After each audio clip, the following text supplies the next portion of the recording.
Hello everyone, happy Labor Day and welcome back to Sew Granny Sew. We are going to work on our block number 3 of our quilt builder card deck. So we have deck 1 and deck 2. I have not ordered in deck 3 yet. I should probably be doing that this week so we can get a variety from each of the decks. So in each square, you see how many pieces of fabric, different kinds of fabric we need. So it will tell you A, B, C, D, and some will go on E, F, G like that. So that will tell you how many different fabrics you need. So on this one, I use this on the outside edge and then I incorporate it into this one. So this one, we use this fabric, which I'm going to incorporate it into block number 3. And I'm just doing that so they kind of got the same theme going to them because they're just different cards in the deck where all we're doing is making sure that it has the 2 outer squares. So we got that middle section is the same size. So when we match them up, they do fit with the seams. So with this one, this was block number 1. This was block number 2. 1 came out of the first deck, 2 came out of the second deck. There are so many gorgeous blocks in these. I am finding that the block number 1 is a lot more simpler than the block number 2, but I see there's some more complicated ones in block 1 too, so maybe I just haven't chosen them yet.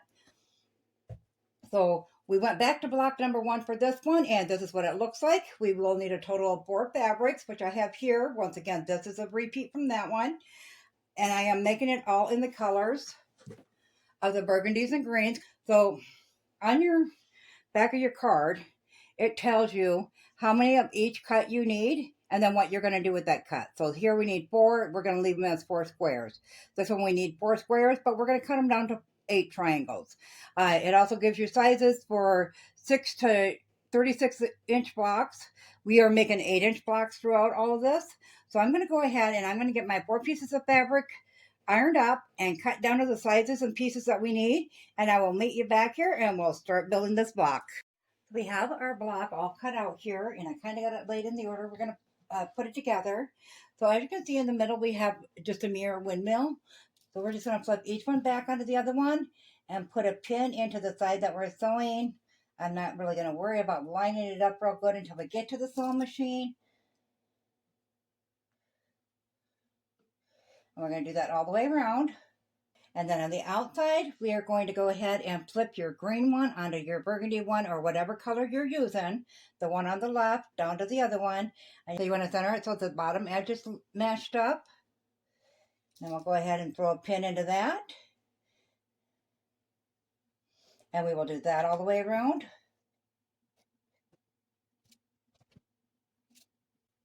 Okay, now that we got those pinned on, we have a pretty good start to how we're going to put the block together. So we're going to bring these 4 inside pieces and these 4 outside pieces, and we're just going to take a 1/4-inch seam on each of those edges where we got the pins pointed to. So I'm going to get these 8 pieces done. We're going to iron those open, and then we'll come back and we'll connect the other half of the flying geese, which is this red piece right here, and start getting the rows sewed together. These pieces here sewn together, so they look like that, and I just iron them towards the grain. I did trim up the dog ear from down here. I did not here because we will still be putting this side on, and I want to make sure I don't cut it short. And on these middle pieces for the windmill, we do have 2 dog ears, one there, so we just go ahead and trim those off.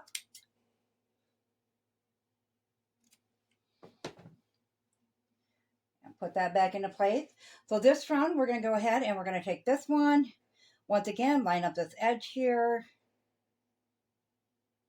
And this edge here. Put that pin in there. Do that to all 4 sections. Once we have these 4 sections pinned into place, we're going to work on the center one. So we're just going to flip it down, nest that seam right there, and line up that edge, and we'll go ahead and pin that into place. And then we'll do the same with this one. Once again, nesting those seams.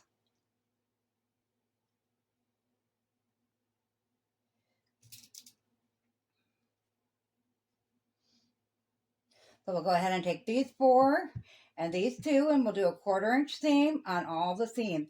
So I'm going to go ahead and get these done, get them ironed open. We'll come back, we'll connect these 2, and start putting these ends onto these middle sections here. So we have all of our outside flying geese done. Once you get them done, you will have that last dogtail there and of course one there. So we'll trim those up. Okay, so We just need to put this section onto this section, and then we'll start adding the rows. So we're just going to flip that over, nest in those seams. And you want to make sure that that is 1/4 inch. So when you go,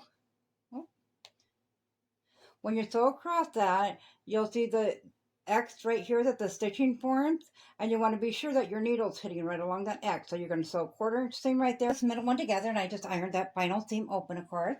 So when we lay that down, we want to make sure that these are the same width, and if not, we need to be trimming these up a little bit. So I think we're going to go ahead and we're going to make sure that these are all squared up before we put them together. So I just went ahead and lined up that middle diagonal line with one of these and trimmed it down just so it was straight across. So like if it was there, then I trim it right along the edge. We're going to go ahead and start putting them together. So we'll just take this one, flip it down on there, and put a quick pin in that. And we'll do the same with this side. Then we'll do the same over here. Okay, once we have those done, we're going to do the same with this middle. But we're going to make sure that we line up that seam with that point on there.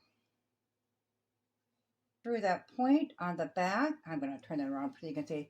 So right there where the seams meet in the middle, put that pin through and make sure that you're hitting the middle of that seam there. Okay, and once you've got that top lined up, you can go ahead and put that pin in, and then we'll flip it around and we'll do the same with this. Once we get them all pinned into place, we'll bring it to the sewing machine and sew a 1/4 inch seam along there. Iron that open, and then we'll come back and I'll show you how we're going to connect the rows.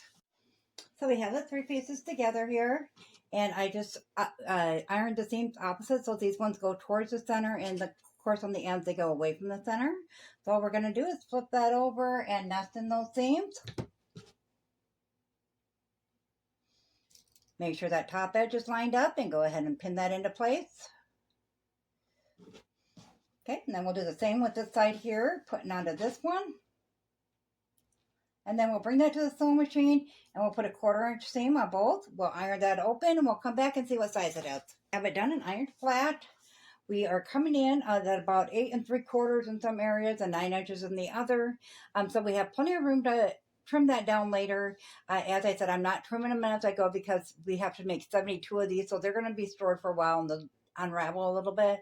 So we'll trim them down at the end. So for you to see them along the other one. So this was number 1. This was number 2. This is number 3. Next week we'll come back. We'll do a block for number 4.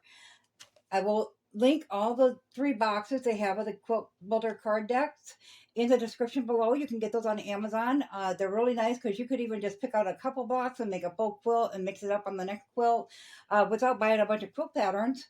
So that's really nice about them too. They do come with 40 cards in the deck and they are 4 by 4 inches.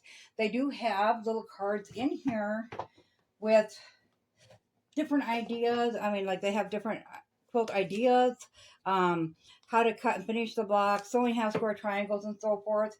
So there's a lot of extra cards in there as well to look over. They are under $20 a box, which is also really nice. As always, guys, if you found this video useful, go ahead and leave a big thumbs up. It really helps our channel grow. If you haven't subscribed yet, go ahead and hit that subscribe button because we'd love to have you here at Sew Granny Sew. Thanks all. Have a great day. Bye.